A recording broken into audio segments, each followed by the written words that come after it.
40岁的观众看的话，应该会马上去解答他女儿的手机。有女儿的话，应该会这样，就叫过来说，来，嗯爸爸关心一下你零用钱够吗？你是否有什么账号啊？如果想要知道更多资讯，请记得订阅这个频道，按赞、追踪、开启小铃铛。谢谢，爱你哦。好选择。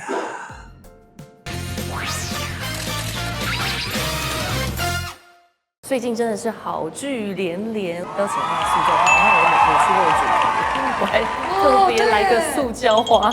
这部剧的片名我一开始看到，我觉得这什么意思？你们两位看到第一眼这个剧本的名字的时候的反应是什么？我自己那个时候看到这个剧本，想到的是塑胶花，也许是娜娜的一个想法。她好像一直都在冒充一个角色，她好像不是一个真真实实活着的人，她都是很多化学组成、工厂生产出来的一个塑胶花的样子。我自己觉得，就是在雅芝在这魔幻又有一点公路跟爱有关系之间的拉扯，我觉得他在脑袋当中脑补了很多他，也许他现在他长大了些，他现在也有一些年纪，对，不像他以前翩翩少女那么叛逆。我觉得他把他当时叛逆跟浪漫，跟甚至对于他想要对社会的批判，都写在了这个影集当中，用各个角色的角度去写。那我会觉得这个可能就是这个导演他的浪漫吧。其实两位我最近都连续访了不同的电影，但是铃木几乎现在已经是叛逆少女专户了。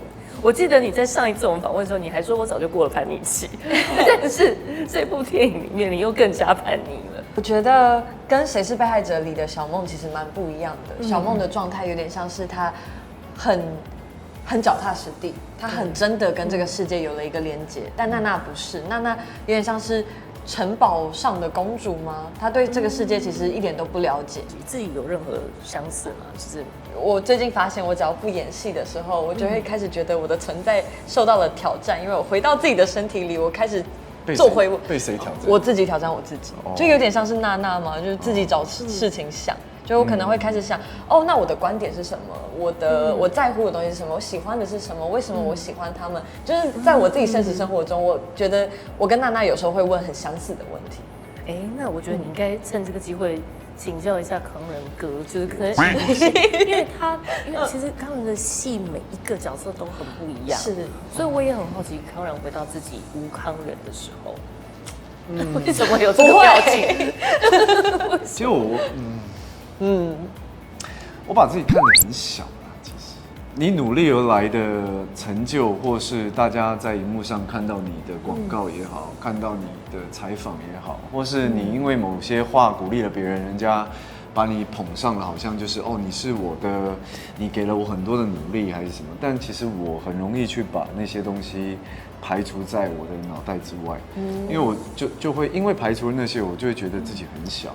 那其实康仁很会挑剧本你怎么去选剧本啊？有时候是剧本来找我们，并不是我们特别去挑了某个剧本去演。破狼男女是我想跟雅哲合作，没有看过剧本。那塑胶花是因为当时雅芝要拍，其实我一开始没有时间，那时候刚好是富都青年跟模仿犯的中间。哇，塑胶花刚好是模仿犯超级累的时候。对。但是你那时候我已经超级累，你还要跟我聊塑胶花的工作，那时候我会觉得说，我没有办法思考。但那时候雅芝她很热烈的说你来。对，因为其实导演也说他心中主意的就是你。那你刚刚讲说，因为你已经看到铃木已经确定是女主角了，你们是第一次合作，然后就演这种忘年之交之恋，是。而且你说恋情吗？我甚至觉得感觉有点 SM 的关系，就是。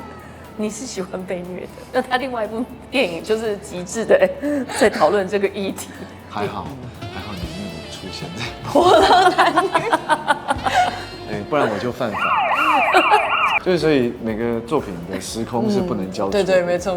所以你们，我觉得做演员很难的就是这个切换，你知道吗？对。可是塑胶花里面还是有它纯粹的地方，虽然说里面有很多非写实的那一种，可是导演也说了，他因为看到了某个真实事件嘛，所以就爆炸案抢银行，才把这个东西套在了娜娜的身上。其实塑胶花里面有很多元素，包含动作片的元素在内。对，那你也有担当一些动作片，是你还真的去学了乐仪队的这些操练。我记得那个时候是接近寒假了，然后我跟着练了几天之后，他们借了我一把枪，然后录了影片给我，我就带回家接着练。那你有没有在家里练习的时候打过来什么东西？我原本想要抛枪，但是因为那个难度真的太大了，所以后来就调整变成是真正的专业的同学来做这件事情。哦，所以你在现场其实就是简单，但是你有穿到北一女的制服。是没错。再重回其实你已经常演高中，你是高中生专户了。是在高中生这个部分，我觉得蛮有趣的是，虽然我演的很多角色都是高中生，可是他们的个性、他们的人生经历，或者是他们做事情的决定都是非常不一样的。你的角色很特别，是他还是直播主，情色直播主。这一方面你要怎么去揣测？我有看过一个报道说你在家里有自己练习。是。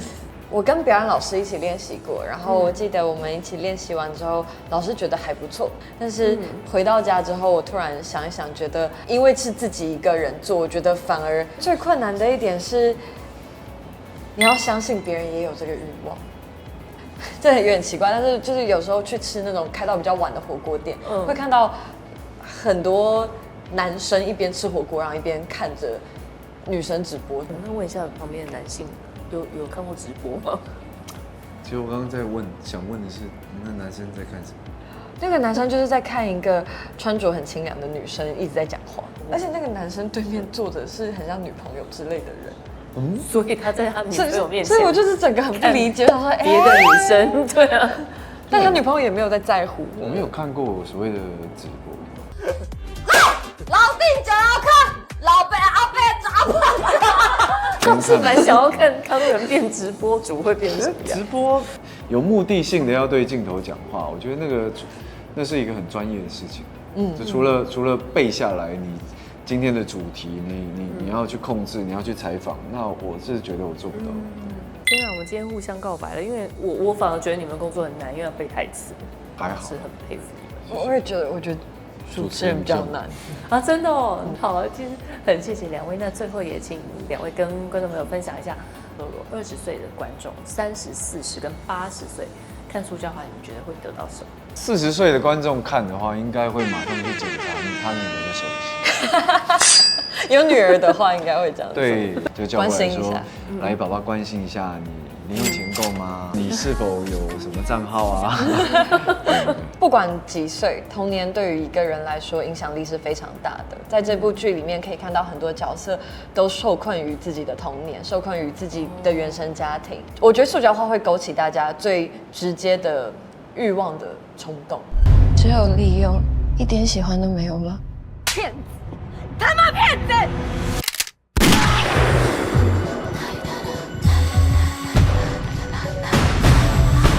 爱我吧。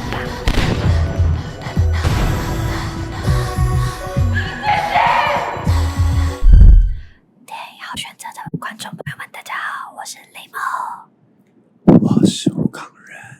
塑胶花6月28号周五晚间起9点，就在哈密 Video 跟 MOD 连续播出2集哦，不多不少，就2集哦。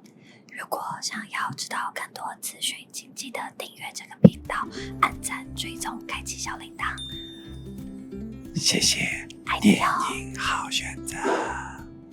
别忘了订阅我们的频道，打开小铃铛就不会错过任何精彩内容，随时上架。我们下回再见。